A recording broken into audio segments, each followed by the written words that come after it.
ngày bong pro đã con chỉ cừu bờ riên còn một bị khang tầng trái đã con miền phê là cái ca nghiêm bờ lang một khang phnom penh hay còn đã cắt một khang tất khơi mà tàu chơi bi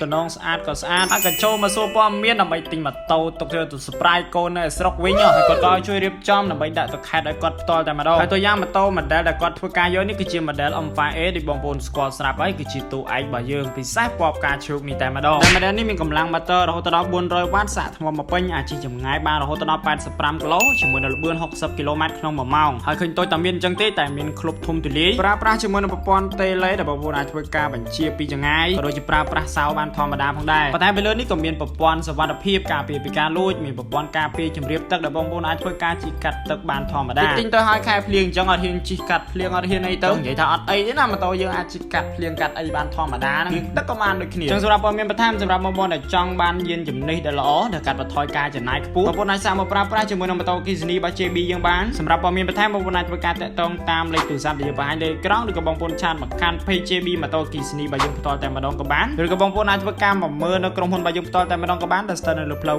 271សង្កាត់ទឹកឡោ3ខណ្ឌទួលគោករាជធានីភ្នំពេញ